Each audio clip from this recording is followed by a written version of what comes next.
Let me give our audience just a little bit more insight as to who I am and my role. I think that might be helpful as we're talking today. As Dana said, I am currently the executive director for the National Federation, and we're a national advocacy organization with about 125 chapters. This is great work. I love doing this. It's the perspective of families. It's supporting families as they navigate all of our child serving systems. So this is a true honor for me. Previous to this, I've worked in a variety of different positions, but probably most important to the folks on the call today, I spent about the first 12 years of my career in the school systems. I worked in a large school system in the state of Virginia, helping them set up their cross-disability special education programs, and also working as an educational diagnostician. So I do feel a real kindred spirit to those of you who are working in the education field. Your jobs are enormously important, and I know they become more complex every year. And hopefully, as we talk today and talk some about family perspective, this will only support. There will be nothing but great support and admiration for what you do here. I also am speaking to you as a parent of a wonderful young man, now about 30 years old, who traveled the system many years ago. The systems have changed in some ways, and in some ways they remain the same. So we want to talk a bit about this. I will give you perspectives from many, many family voices across the country. The first slide that we're sharing with you is simply a statement from the U.S. Department of Education. And as many of you know, the Department of Ed has become very interested in family engagement and very interested in the community responsibility for our children. So the reason for sharing this slide is just to highlight that this is coming from all levels, and the idea that family engagement is becoming an integral part of education reform efforts is a highlight for me. Next slide, Dana. So let's talk about how family is defined. Depending on the age of our participants, if you are anywhere close to my age, you probably recall when family was defined, because we get all of our definitions for culture from television, and our families were defined by Beaver Cleaver's family. And then they were defined by the Huxtable family. How many of us remember that? How many of us wanted to wake up the next morning and be a Huxtable? But as we know, as our society has evolved and our culture has evolved, families are so different now, so diverse in the makeup of the family, what constitutes the family. And what we have decided in our organization and what we are encouraging others to adopt is that family units now self-define. A family unit depends upon the composition of that unit. And we know that as our youth and young adults begin to grow up, they begin to define their family members for themselves, and they may add members. We want to be very respectful of this and make sure that we aren't trying to define that for them. Next slide. So let's talk a little bit about family engagement. We talk a lot about family participation, and I think we have all got a great understanding of that. We have measures for family participation. We have all kinds of ways of gauging family participation. What we want to think about here is that deeper sense of family engagement. Now, family engagement shouldn't be a new term, but it is one we seem to struggle with. And we define this as being a very collaborative, strength-based process where everyone who is involved in the child's life comes together as a team meaning that all relationships are valued on the same playing field, And with the shared responsibility of the families and the staff, and with mutual respect, we find that we can produce real, authentic family engagement. Next slide, Dana. Now, this is important. I know when I was working in many jobs that I've worked in, we used to discuss having families at the table. Well, we've got a family at the table. Isn't that good? There's a family representative that's going to be at this meeting. Isn't that good? It is good. But we want to strive for engaging families, making sure they are included in an equitable way and have access in an equitable fashion. So again, just moving that bar past that participation, that at the table sort of mentality, and moving into some true relationship building. Next slide. So why does this matter? It's a great question. And depending on where you sit in this process, it may or may not matter, depending on your job. Some folks are not in positions where they interact with families. Some folks are in very important positions of policymaking, of administration, where they may not have quite as much interaction with families, though I am anticipating you have some. But why does it matter to engage families? If we are disengaged from families, then we are losing the pulse of that community. Our families are the community, and not just our PTA moms, but all of our families. Our communities are so diverse, and to truly meet the needs of all of our students, to truly be able to plan effectively and set up great strategic planning, engaging families from all demographics, all cultures that are involved in your community is very important. So we believe that family engagement is probably one of the important tenets that we need to be doing our best to encourage and elaborate on and to embrace within our school communities. Next slide, please. So let's think a little more about this. Why are we engaging these families? I'm not sure I ever thought about this before I became a parent. And if you are a parent on this call, you certainly understand this. In our children's lives, professionals come and go. School personnel come and go. But that family is constant. We don't get to take vacation. Our day doesn't end at 5 o'clock. We're 24/7 on call, day and night, rain or snow. The family is always there. And knowing this, it's critical that we support our families and engage our families as best we can, because they are the people who are responsible and are providing the greatest structure for our children. Knowing that sometimes families struggle with this, some families are more fragile than others, but we want to see our families as that mainstay in our children's lives and do all we can to support that and to make sure that we have engaged those families thoroughly in the life of their child.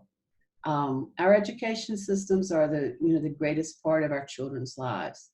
And as we begin to talk here in just a second about screening and diagnosis and some of the other supports we provide, I think this will become even more apparent that the more we can engage these families, the better our outcomes will be.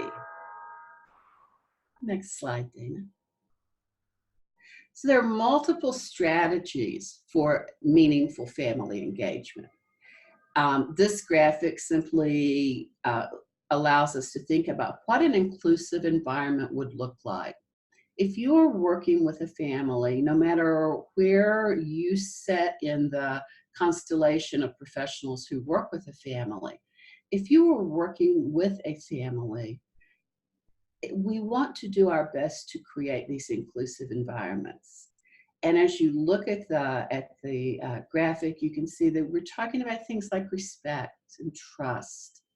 We want to have a common purpose with our families, and we want to instill a real sense of belonging. We also want to be sure that we're equitable. As professionals, I think we sometimes, without meaning to at all, we create a culture or an environment where our families are not certain that they are being respected as they wish they were. And we'll talk a bit more about this as we go through this today.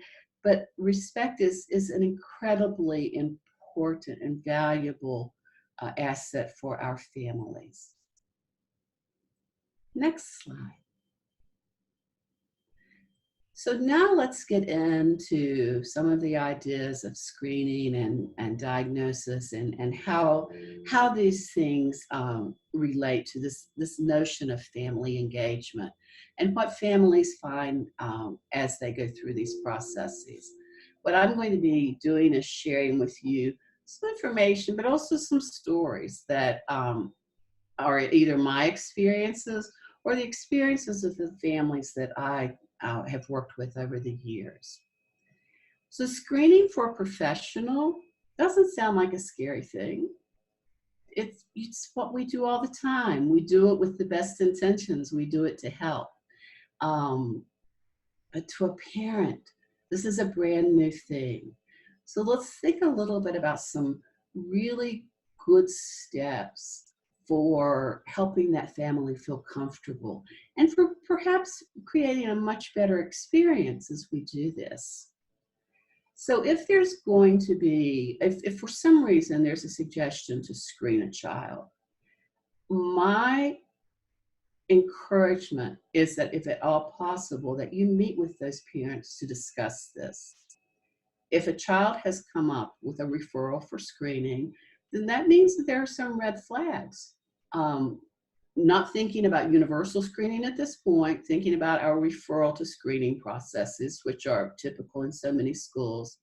This means that some teacher has observed and is concerned, or some other person has observed and is concerned.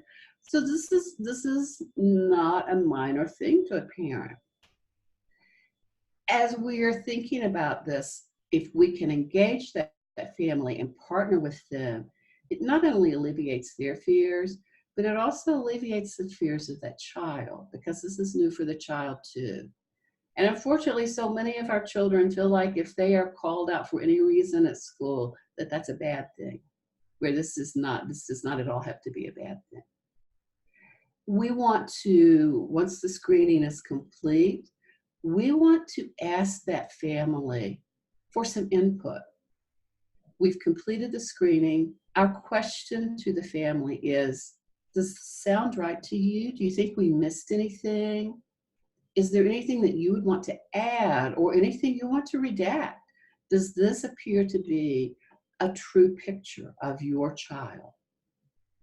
And obviously, and I think we all know this, but let's just include this to make sure it's a reminder.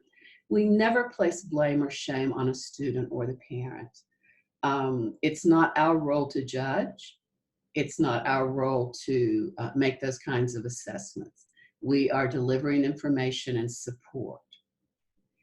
If we see that an evaluation is going to be the next step, we want to be very careful of not predicting what those results might be, because what families hear, if you say, we'd like to move forward with the evaluation and I'm predicting X, that family hears that as, and this is what's going to happen.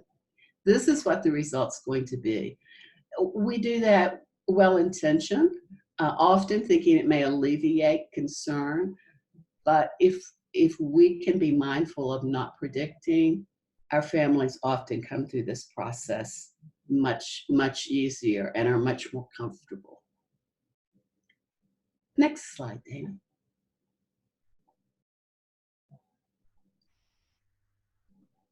So this is my spot. So Lynda, thank you for sharing so far. And I'm reflecting a little bit on some of your early comments and the reasons to involve family. And I was thinking, well, you know, beyond the thing that we want to engage them and respect the information they might bring to the table, we also want to see if they're troubled by other things that we aren't aware of, right? If they have additional knowledge where we can help alleviate some of their concern. And I also think there's the whole thing of consistency. In my time as an educator, what I know is that oftentimes we don't just jump from observing that a child has an issue, a serious behavior or emotional challenge, to saying, okay, let's do a screening. There's usually some steps in between. And sometimes as we engage with parents, even in those in-between times, we may want to try a couple things out, right? Yes. To see what the impact is on a child. So would you just say something about that partnership? The partnership is so critical, Chris, from the very beginning. Thinking about our younger children, let's start with younger children. Our younger children are just growing into personhood, and observation is critical before we begin any sort of process. But as we're observing, if we can partner with that family and begin that conversation, begin that relationship building, to say, this is what I'm seeing. How does this look at home? Because so many times, and we don't want to dismiss this, so many times a family will say, we don't see that at home. And that is absolutely true. So being able to determine, why is this different? Why is there something that's concerning at school that is either not seen at home or is not seen as concerning? The quicker we can begin to make those connections and relationships, far, far better are we going to be able to serve that child. Thank you. I'm also thinking back to a meeting we had last spring with the 24 fellows in the New England area. And these are part of our childhood learning, trauma learning collaborative. And at that meeting, we had some discussion about parent involvement. And I was hearing things like, you know, there are different circumstances. There is everything from the parents who have very high expectations of school and maybe just want us to handle everything under all conditions, to families who may lack resources. They may be struggling themselves. There may be problems of drug involvement, and we see that across social economic, strata. And so sometimes, it's hard to get people to the table, which I know we want to do more than that, but first, just getting that dialogue or discussion going, sometimes it's very difficult. And then secondly, we realize that when we started, not everyone is going to be welcoming that discussion. So any advice for us there? We do hit all types of family dynamics, don't we? And as professionals, we never know what we're walking into when we first connect with a family. I think a couple of things are helpful. First of all, I think it is very important for us to remember that in many of these families, particularly families where it is a single parent, mother, grandmother, whatever that might be, a single person who is raising this child. That parent may also be raising several other children and maybe working a couple of jobs to keep food on the table for everybody. So I think it is unrealistic to expect that parent can be accommodating of our wanting to talk to them on our time frame. I think we have to be very respectful that these are very busy people who often have very complex lives, and that we may have to rearrange our thinking and be more flexible in the times when we're able to connect. I have worked with many families who have said to me, please don't try to contact me until after 9 o'clock in the evening, because I've got 3 kids to get to bed. I've got homework to do. I just can't speak with you earlier. I would love to, but I can't. Then we have families where families are split and children have split parenting, where we may be trying to reach a mother or trying to reach a father and find that the dynamics are very different when we do this. This is a really important area as we're making those first connections. Um, I think the best way to approach it, what I have found that works, is to approach it with respect, with compassion, with patience, and with as much flexibility as possible. Wow, very wise words. And I'll just add to that the concept that goes way, way back, which is as a teacher or someone in the school, you want to try to establish positive relationships early in the year before anything really happens, right? Absolutely. And it's amazing what happens when you do that.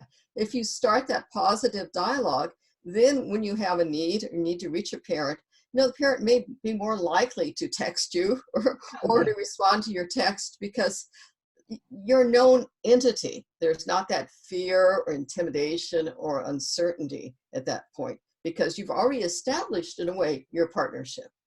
Absolutely. That is so well said. Our families, no matter what is going on in their lives, love to hear positive information about their children, just like we all do. And if we can start with those very positive interactions, it definitely will make a huge difference as we're moving forward. Okay, let's go to the next slide. Okay, so let's talk just a little bit about evaluation.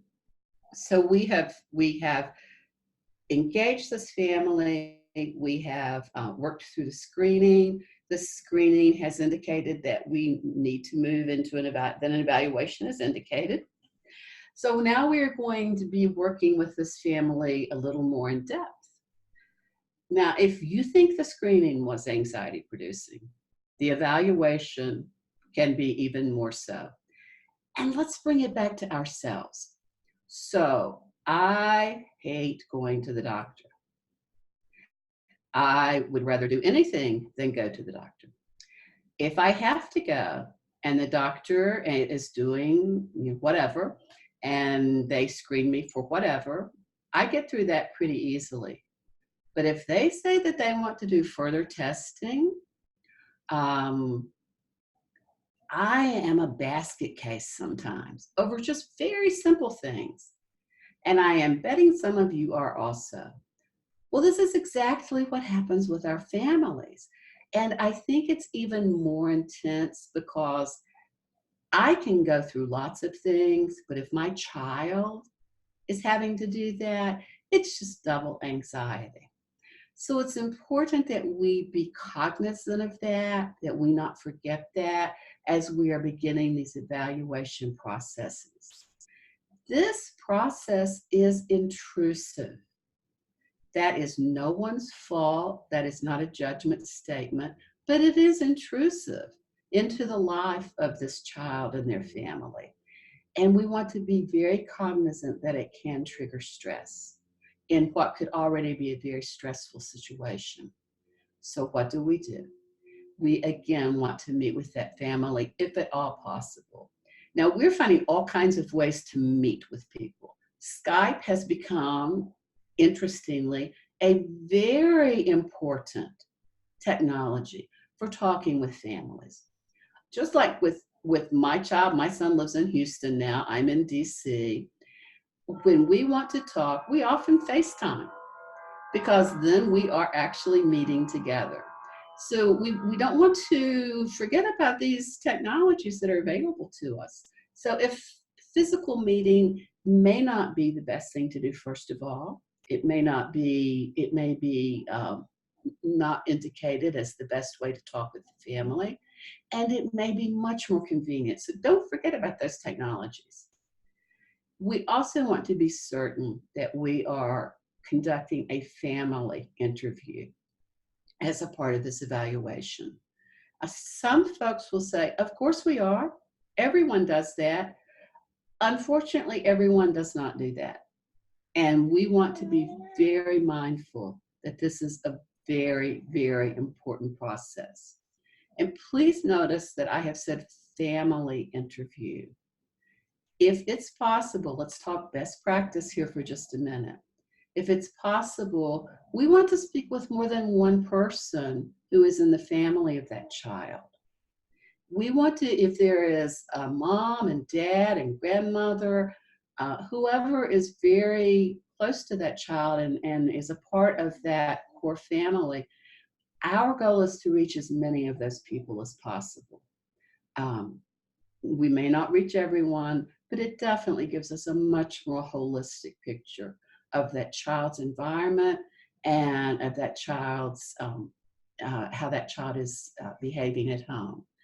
Think how often your mother could find so much wrong with the things you did, and your grandmother could find so much right with those very things.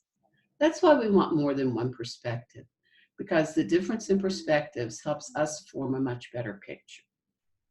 So during the evaluation, just like during the screening, it's our job to make it positive and to be supportive. Next slide. And now we come to the diagnosis. So by now, the anxiety level for this family and this child is quite high. We have completed the screening. We did a great job. We completed the evaluation. The family was very receptive and they feel very supported. And now we have reached that time where we need to share a diagnosis with that family. Extremely important. Again, we want to meet with this family. And at this point, I would encourage a face-to-face meeting, if at all possible. Please be careful. Please be careful with jargon. Those terms that we know just as well as we know our names, that are common language for us, are so foreign to families. We want to remember that our families and our students aren't clinicians. They are most likely not in this profession. And the use of acronyms and jargon, it's very confusing and it's often extremely intimidating. So we want to avoid using acronyms. We want to make sure that we are spelling things out in a common sense way. So if you are telling a family that their child is being diagnosed with a learning disability, we want to lay out what that means. If you are working in a more psychiatric setting and you are telling this family that we believe their child is showing symptoms of bipolar disorder, we want to explain what that means.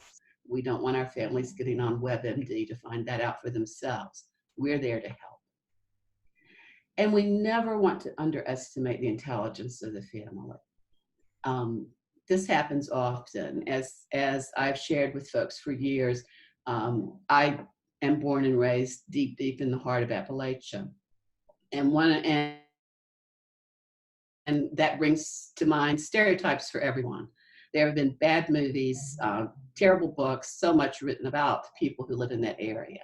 And unfortunately, one of the things that is a result of that is people assume that folks who live there are not very smart.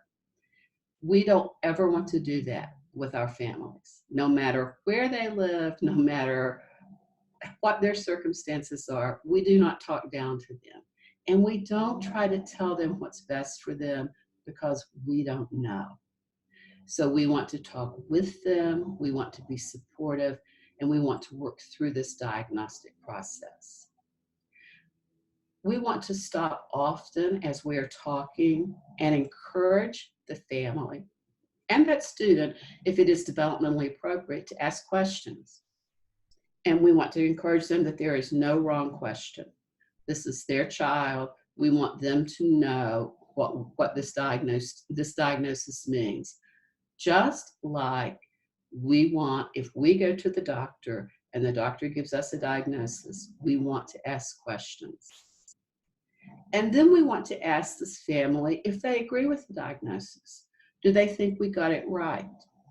It's interesting how non-clinical people can sometimes give us a red flag about our diagnostic process. So it's important to ask and to get that family's buy-in. Now, we know this, our families don't. Diagnostics are not linear, and we know there is as much art to this process as there is science. So our family input is critical, particularly as we're going into these preliminary diagnostics. We need to let the family know that this is what we believe to be the correct diagnosis for their child, and that we will continue to revisit this and to get their input as we're moving forward. Next slide.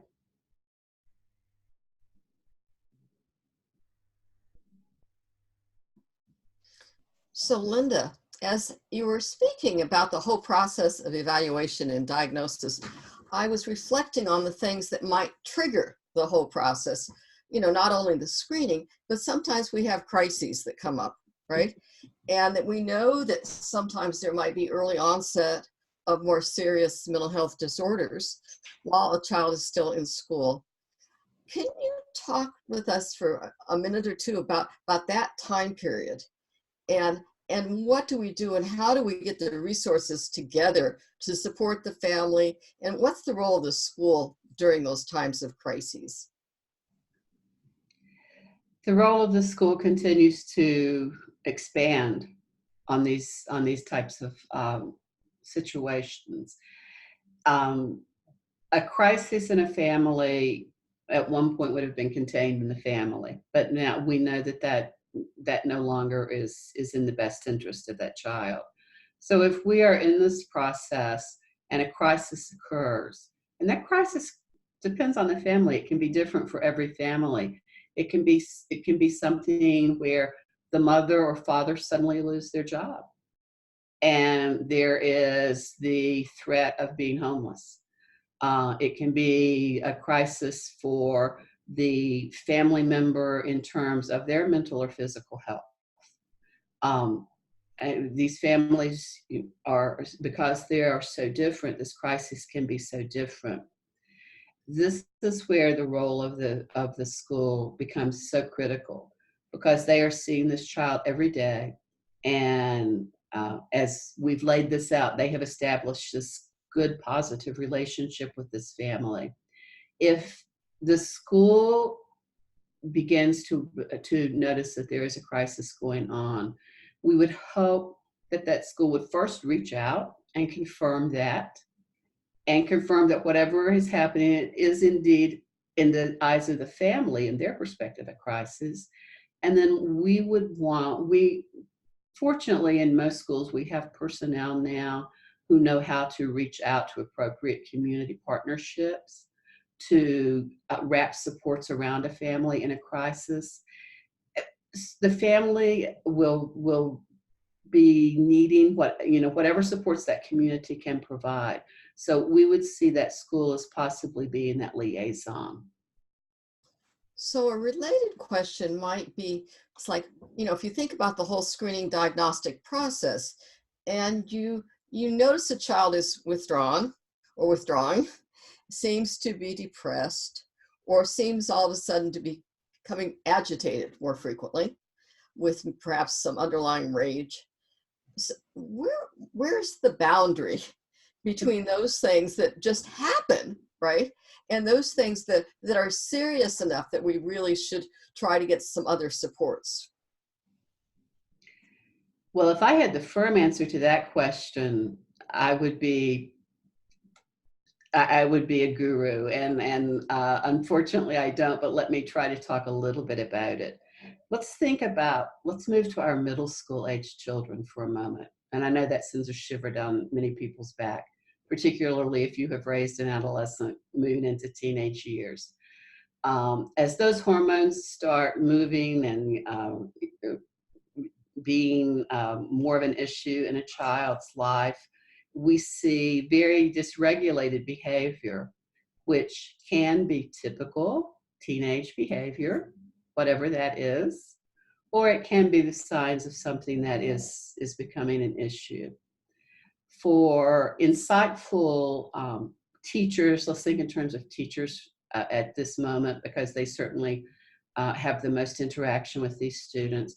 For our very insightful, observant teachers, as they see a change in a child, unless it is a dramatic change, like an overnight change, if it is more gradual, we would want to observe that and to be certain that this is not just my girlfriend broke up with me, teenage angst, those things that we all went through, but that this actually seems to be an outlier. Now, this is a tough position for a teacher to be in, because we all come with our own biases, we come with our own experiences, and what looks very much like it's a huge issue for one teacher may look very different for a different teacher. But we do need to be very mindful that if we see changes in a student and these changes seem, and I don't have the magic answer for how long you would observe a change before you would raise a red flag, but if we see change that seems to be becoming a constant in that child's life, this child was not just sad in class today. This child has become increasingly withdrawn and sad and non-communicative over the last several days or weeks, then we would definitely want to begin to talk with the family, talk with other teachers, talk with that student, and begin to try to determine how to support that student. So one last question, just in this era, we hear more and more about teen suicides, and we think about cyberbullying, for example. And so we know that there are some things that come up where, in fact, if a student says or a teen says, you know, I think I'm not doing very well, you know, I may actually, whatever. We need to take that seriously, right? And it's one of these things where there's some times where you really shouldn't keep observing, right? You need to make a referral to someone else. And what would you say to us about that part of the process? Without trying to turn our teachers into clinicians, we have, my goodness, Mark Zuckerberg had no idea what he was creating when he created Facebook, did he? Something that was supposed to be a wonderful tool to connect all of us has become, it's been weaponized. And we see just such sad unintended consequences. Teachers typically may be the first to see these types of consequences. If we're working with a student and that student begins to speak of suicide, or harming themselves in any way, or harming someone else, as we have seen, unfortunately, so many times recently, it's time to really sit down and talk with that student, not in a judgmental way, but reaching out to that student to determine, is the student's just unhappy today because somebody pushed them in the lunch line, or is this something more enduring? And sometimes questions like, once you're talking with that student, is to begin to talk to them about, where do you see yourself in 3 years? What do you think you're going to be doing next summer? To see if they still have a perspective for the future. Because sometimes students have no perspective for tomorrow. So if we can begin to ask questions like that, and then based on those answers, act accordingly, hopefully we can begin to decrease this crisis we have with suicide. And we want to be certain that we are paying as much attention to this as possible. This has become a very, very critical issue.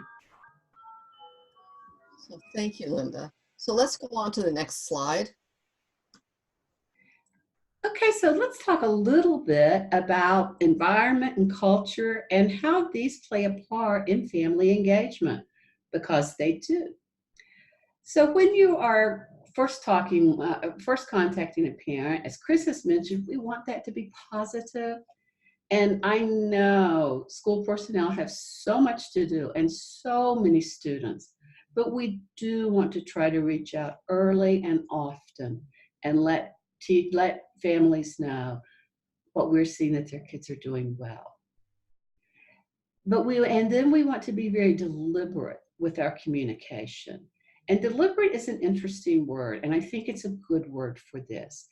It is very important that we are deliberate in helping our families understand that we are here to help, and we truly are here to help. And we want to change the narrative that they may have been experiencing with schools. Again, the older the child is, the more important this may be, because this parent may have had extremely negative experience with school systems through other children or with this child. So we're trying to flip that and to have a new positive narrative. I mentioned this earlier, let's mention it again. Please be mindful that these parents are very busy. We want to do our best not to disrupt their routines.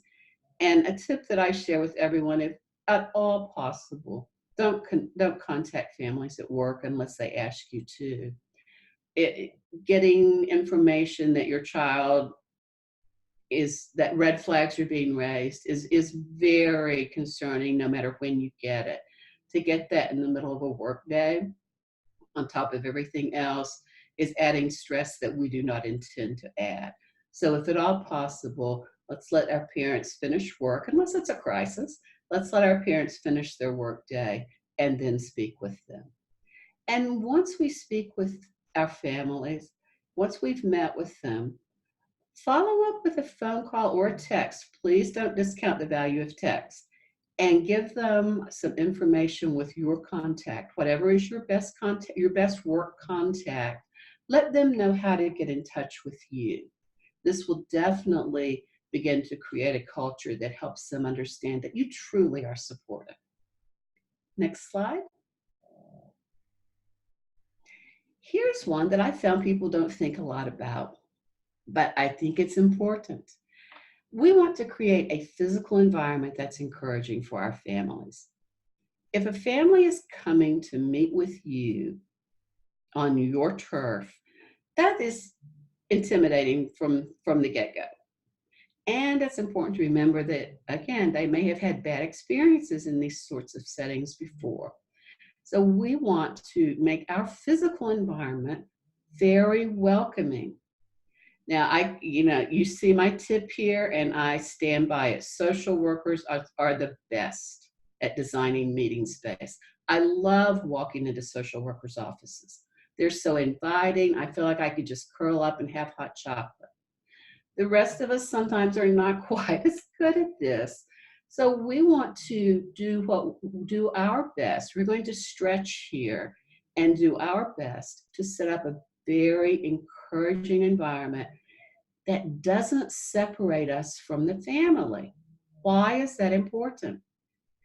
If a family walks in and we are sitting behind our desk and we have those two chairs, those two chairs that we have in front of our desk so often, and we say, please sit here, we are immediately creating a barrier between us and the family. And we don't want to do that. We don't mean to do that. So we want to move past that. Smaller spaces are really good for encouraging relationship building, because you have to be closer together when you're in a smaller space. So taking a mom and dad into a huge conference room is not the best space if we can find a smaller, more intimate one. Please don't bring coffee in unless you're going to offer refreshments to everybody. It really is, it sets a difference between you and that family. I've had people do this to me, and I find it annoying.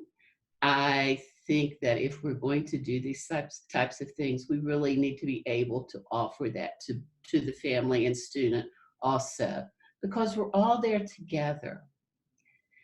Have some paper and pen available. Now, our younger families aren't so big on paper and pen, that they will probably be making messages on their iPhones, but have that available in case families want to take notes. And our clinicians know this so well, and most of our teachers do, but let's just say this one more time. Always have tissues nearby. My son is the light of my life. And anytime someone was going to tell me anything that was going to raise concern, I was probably going to be in tears. And it's very helpful if someone has thought about that and provides tissues for the family and the student. Next slide. So now let's think about the relational environment. We've talked about our physical environment. We've talked about how we're going to make that intimate. Let's talk now a little bit about the relational environment. It's important to establish relational ground rules. We want to understand how our families want to be addressed. And the best way to understand that is to ask, is to say, how would you like for me to address you? Some families will say, depending on the family, depending on their culture, they may say Mr. or Miss, they may say, call me Joan, call me Lynda, whatever. But we want to know, because the family should set the tone for whether this is going to be a more formal relationship or a less formal relationship. And follow suit.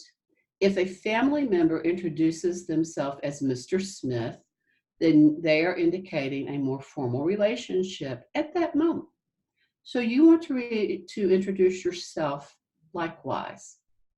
If the family comes in and they introduce themselves again as, hi, I'm Joe, I'm Lisa, please follow suit and introduce yourselves accordingly. Establish the time limits up front for the meeting and indicate that you would like to either set a timer or some sort of method to remind everybody when there's only 5 minutes left. But ask the family if they're comfortable with that. That family has no idea how long that meeting should take. They don't know if this is a 5-minute conversation or if this is something that they should be ready to talk for an hour. So set that up front and make everyone aware of that. And then as you're meeting with the family, ask them for their agenda for the meeting. Families report that they are rarely asked this. They come in to meet with professionals. Professionals have an agenda. It's an important agenda, but it is rare that families are asked, what would you like to talk about today? What's on your mind? What would you like to add to our agenda? And you may find that the first time or two you do that, the family doesn't have an answer. It's not because there's nothing on their mind. It's because they are not used to being asked the question. So please consider that. Next slide. So why would a family be hesitant to engage? You are a very concerned, caring professional. You want nothing but the best for their child. Why would they be hesitant to engage with you? Here are things that families report. They have a feeling of being blamed or that there is a lack of respect. That may have nothing to do with you. Parental guilt is huge and it's internal. So it's important to remember. If your child is not doing well, that typically means you've failed in some way. At least that's the way parents internalize that. If you're a parent, you know that. If there have been past experiences, those are a part of the baggage. And there is the feeling of intimidation. Families are often intimidated just simply by being in your environment. They often feel outnumbered in meetings. and they feel incompetent. They don't know the system. They have no idea how they can contribute. So they're very hesitant about that. I'll give you a very quick, very personal story about that. As I was growing up, my father was a coal miner. And if you aren't familiar with that, that means he was working under the earth all day long, in the dark, and he was covered in what's called coal dust, head to toe, all parts of his body that were exposed every day. And one of the things that happens with coal miners over time is they cannot get the coal dust out of their fingernails. It just is embedded. And my father was so embarrassed about that. We would go into church or go wherever we would be going, and he was always hiding his hands. These are real things. That's just one example, but these are real things. And these are reasons that families often just feel hesitant to engage. Next slide. Why would a school be hesitant to engage with a family? Why are you not all jumping up and down and saying, yes, we are going to do every bit of this tomorrow? Well, there's lots of reasons. One is you may have had past experiences with parents and families that have led you to not be certain that engaging with them is always in the best interest of the child. You may have had experiences where you have tried your best and nothing seemed to get through. There are liability concerns. Schools have liability concerns. They have risk issues, and those need to be determined at the administrative level very early on, how you're going to deal with those. This is time intensive, and all you need is something else to do. Your days are crammed. What we're asking of our schools is unbelievable. And this is a very time-intensive process. And then there is a lack of meaningful training about family engagement. It's very rare that these opportunities come up. We are beginning to talk more and more about this, but think about your formal training. Did it include how to engage families? My programs did not. So this is an area that we want to continue to address. Next slide. So as we've said, our family engagement requires commitment. We're going to create these relationships. We're going to honor these parent-child relationships. And we're going to acknowledge that our families and communities really are the experts on their children. This is just a reminder slide. Next slide, please. So again, just to reinforce this one more time, we want our families to be heard and connected. We want to ensure they have a voice with that seat at the table. And this is a very deliberate commitment that needs to come from all parts of the system. Next slide. So I would say to you, take just a second, do some self-reflection, and think about where your work falls on this continuum. Because family engagement is definitely something that can be evaluated on a continuum. Do you find that you're in a system where families tend to be more blamed and sidelined? Or are you in a setting where families are primary decision makers in their children's life? That's sort of ideal setting that we're all striving towards. And with that, think about ways that you can continue to improve the settings that you're in. Next slide. So here's our summary. Our families and schools are extremely important. Our school cultures are evolving so rapidly, and the requirements continue to grow.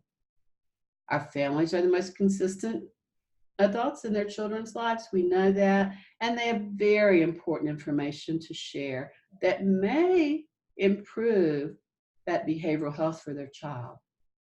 We know our educators want to enhance the lives of students, but we do recognize they may not have had training and engagement. And finally, if we all work in a true partnership, we can improve our children's behavioral health. Next slide.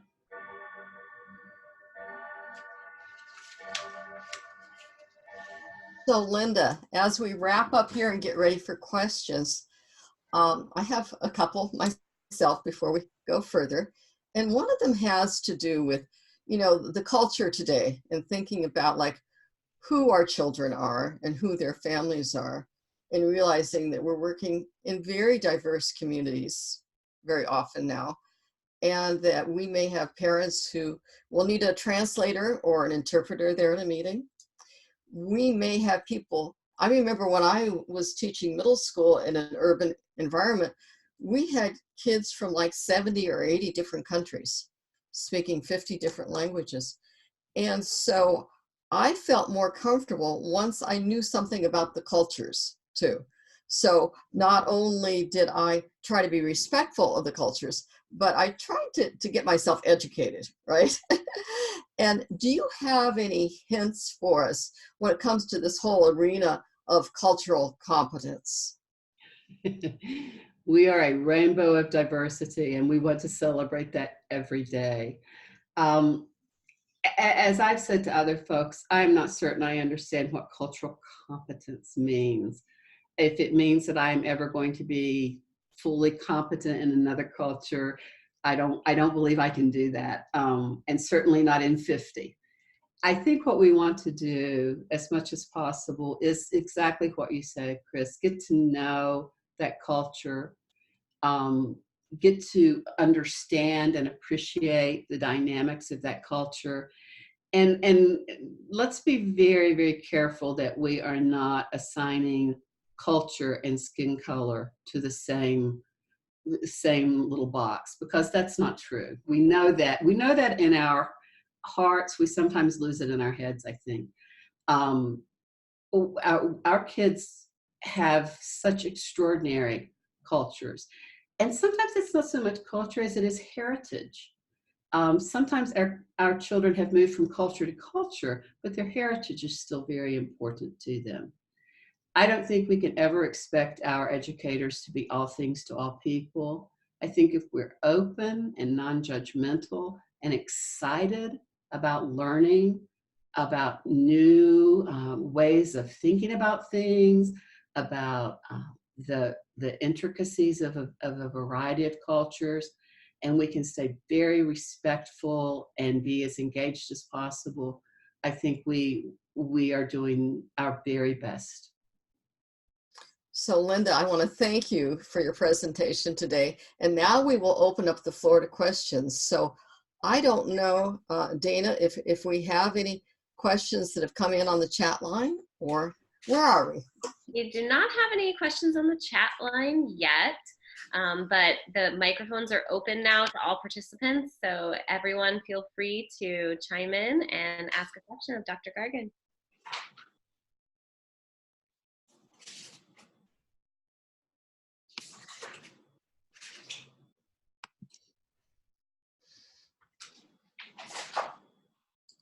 Well, here's one thing I would encourage everyone to do is, if you don't have your questions now, they may come up later.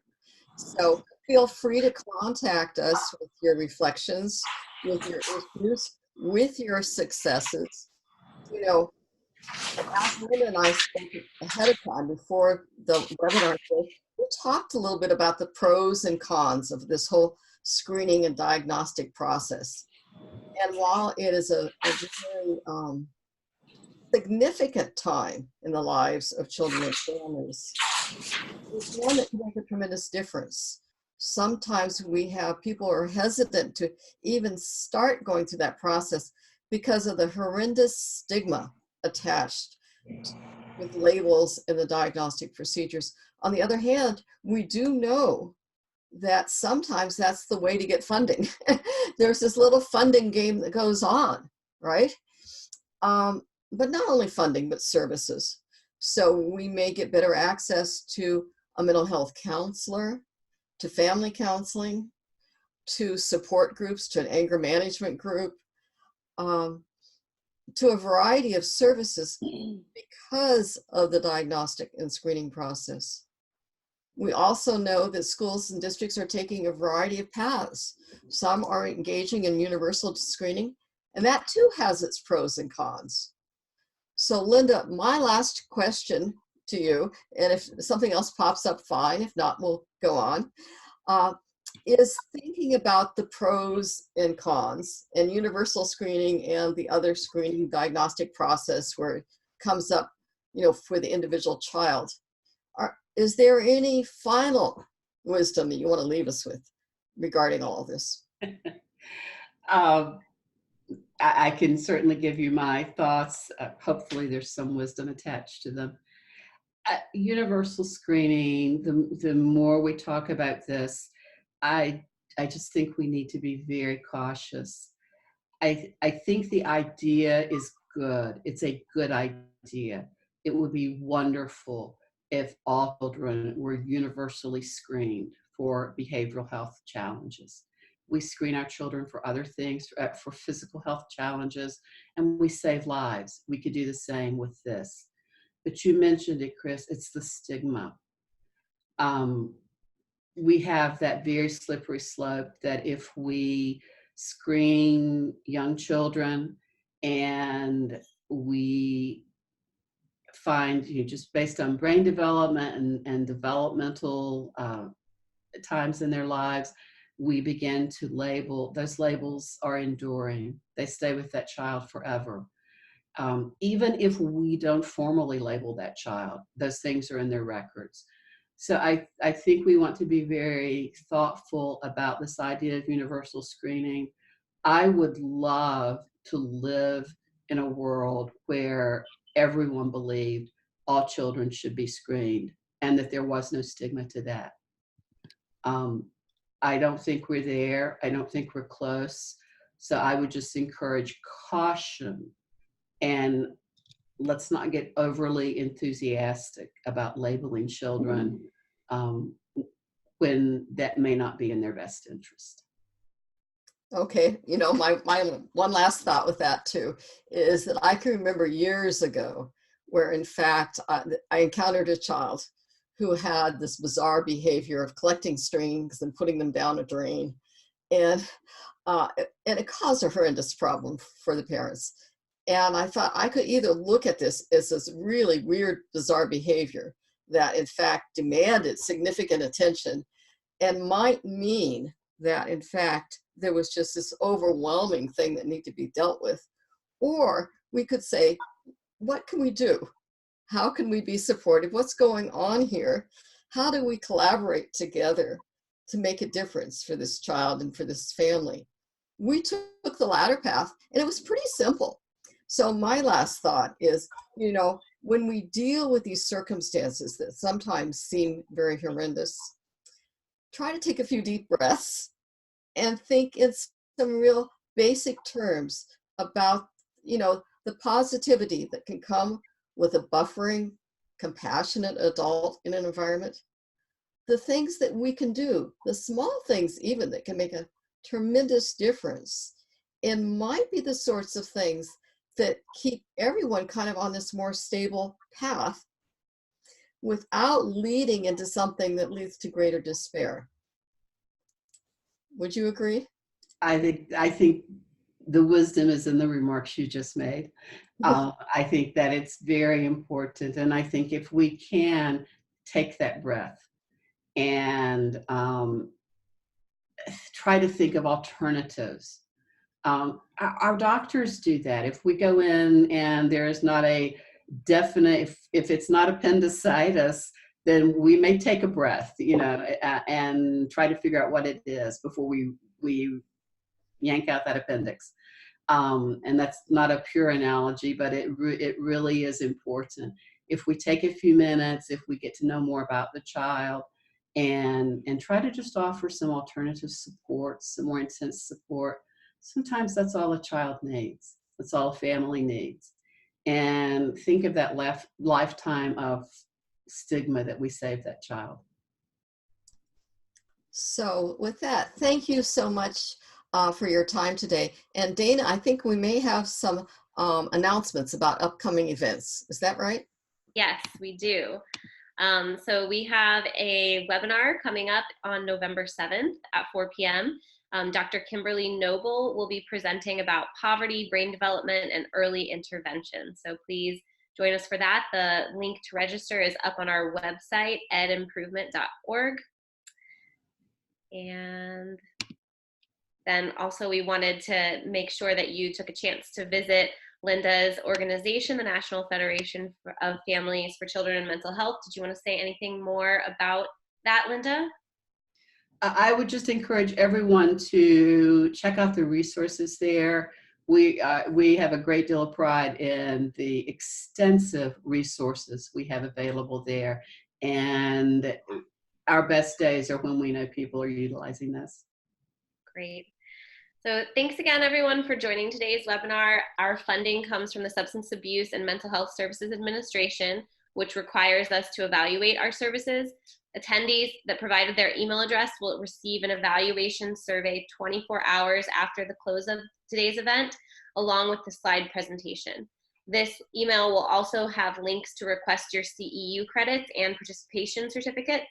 We really do appreciate your honest and anonymous feedback, because we do use that information to give to SAMHSA to assist us to plan future meetings and programs.